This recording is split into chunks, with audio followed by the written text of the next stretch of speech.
Welcome to Devotionary, where we make the Bible accessible and applicable. Israel's status as God's chosen people was not something they were to take for granted. They enjoyed a privileged position unlike any other people group on the planet. And as they prepared to enter the land promised to them by God, Moses commanded them to construct a stone monument that would serve as a memorial to God's holiness as reflected in His law. Their relationship with God had been His doing. They had done nothing to deserve His goodness and grace. But now, as they prepared to enter the inheritance He had provided for them, they were going to be expected to live up to their status as His precious possession. In Deuteronomy chapter 27, verses 1 through 10, Moses calls them to live up to their identity as the people of God by willfully obeying the commands of God.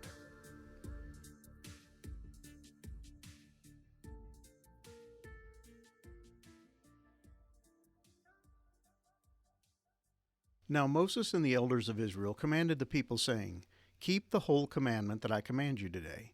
And on the day you cross over the Jordan to the land that the Lord your God is giving you, you shall set up large stones and plaster them with plaster. And you shall write on them all the words of this law when you cross over to enter the land that the Lord your God is giving you, a land flowing with milk and honey, as the Lord, the God of your fathers, has promised you.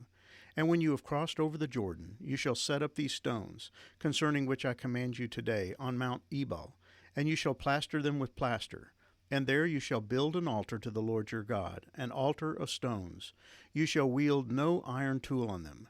You shall build an altar to the Lord your God of uncut stones, and you shall offer burnt offerings on it to the Lord your God. And you shall sacrifice peace offerings, and shall eat there, and you shall rejoice before the Lord your God.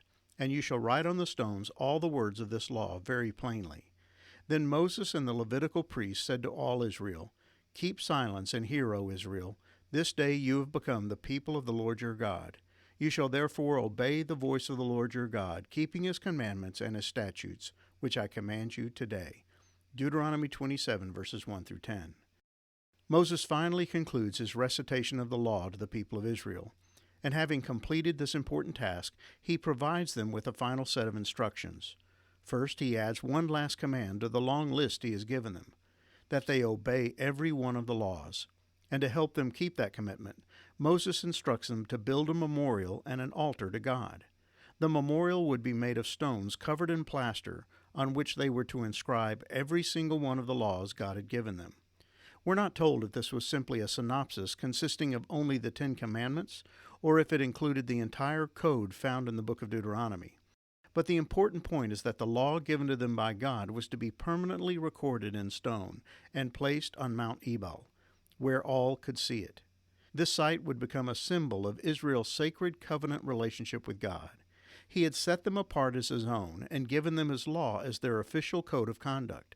Even the Canaanites living in the land would see this memorial and know that the Israelites were a different kind of people who lived according to a distinctively different set of rules, and they worshiped one God. That's why Moses also instructed the Israelites to build an altar to God right next to the memorial. And we know from the book of Joshua that they followed Moses' instructions to the letter. At that time, Joshua built an altar to the Lord, the God of Israel, on Mount Ebal, just as Moses, the servant of the Lord, had commanded the people of Israel, as it is written in the book of the law of Moses, an altar of uncut stones, upon which no man has wielded an iron tool. And they offered on it burnt offerings to the Lord, and sacrificed peace offerings. And there, in the presence of the people of Israel, he wrote on the stones a copy of the law of Moses, which he had written. Joshua 8, verses 30 through 32. As the book of Deuteronomy comes to a close, it mirrors the life and legacy of Moses. He has been denied the privilege of entering into the land of promise, and knowing that his days are numbered, Moses is beginning the handoff of his ministry and leadership to Joshua, God's choice as his successor. It was important to Moses that with their entrance into the land of promise, the people of Israel would get off on the right foot. He knew that the key to their success would be their adherence to the law, which would be dependent upon their reverence for God. The memorial, made from plaster-covered stones inscribed with the law, would remind them of God's expectations of them. The altar of uncut stones would remind them that their God was holy and righteous. One of the very first things they were to do after crossing over the Jordan into the land of Canaan was to offer sacrifices to God. And the altar upon which these sacrifices were to be made was to be distinctively different from the altars of the pagan nations that filled the land. It was to be constructed with whole stones, untouched by iron tools. The focus of the altar was to be God, not the beauty of the well-crafted stones or the handiwork of the stone carver. Moses didn't want the people to be impressed with the structure. He wanted them to be attracted to the holiness of God. God requires the obedience of his people, but obedience is only possible when God's people love and worship him for who he is. Without the motivation that reverence for God produces, obedience becomes nothing more than a self-manufactured adherence to a set of religious rules and regulations. It turns heartfelt submission to God's will into little more than legalistic, fear-based adherence to a list of do's and don'ts, and that kind of behavior has a short shelf life. It's important that we recognize Moses' instructions for building a memorial and a place of worship. They were to keep God's law in mind at all times, but they were also to maintain a healthy reverence and respect for God. Otherwise, they would find themselves forgetting who God was and why his law was worthy of being kept. God had told the people of Israel, "You must be holy because I, the Lord, am holy. I have set you apart from all other people to be my very own." Leviticus 20, verse 26. Their holiness would be based on their obedience to God's laws, but the motivation behind their keeping of the law was to be the holiness of God. Because he was holy, they were to be holy, and the law was a black and white description of what holy behavior was to look like. A law to remember and a God to reverence. The two were to go hand in hand. They were inseparable and interdependent. And God later provided a description of what obedience divorced from true worship looked like. "These people say they are mine. They honor me with their lips, but their hearts are far from me, and their worship of me is nothing but man-made rules learned by rote." Isaiah 29, verse 13.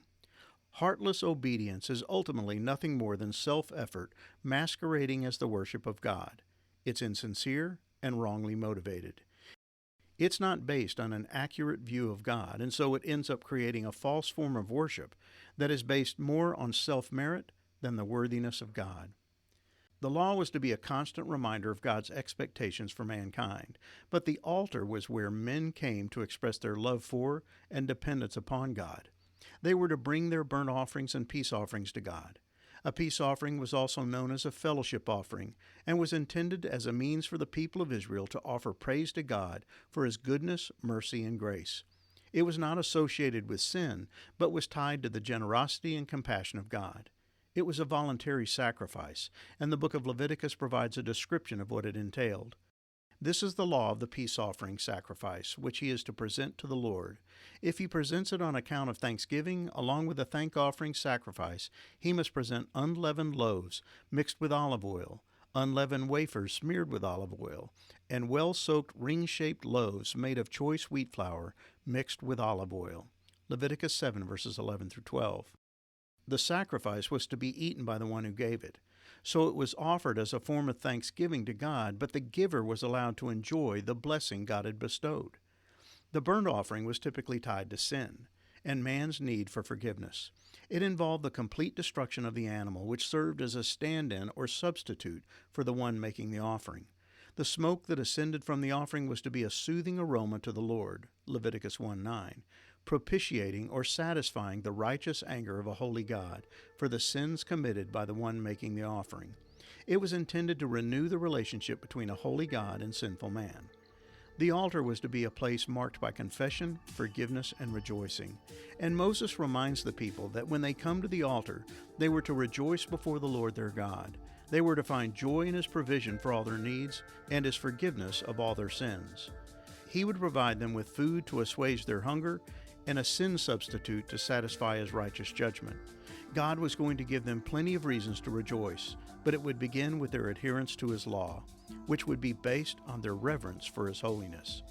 Which is why Moses cautions the people, "Keep silence and hear, O Israel. This day you have become the people of the Lord your God. You shall therefore obey the voice of the Lord your God, keeping his commandments and his statutes, which I command you today." Deuteronomy 27, verses 9 through 10. This statement is associated with the completion of the recitation of the law. God's expectations have been clearly communicated. Their first responsibilities upon entering the land have been articulated. The covenant has been ratified and renewed, once again setting apart the people of Israel as God's chosen possession. They belong to Him, and they were to live like it from that day forward.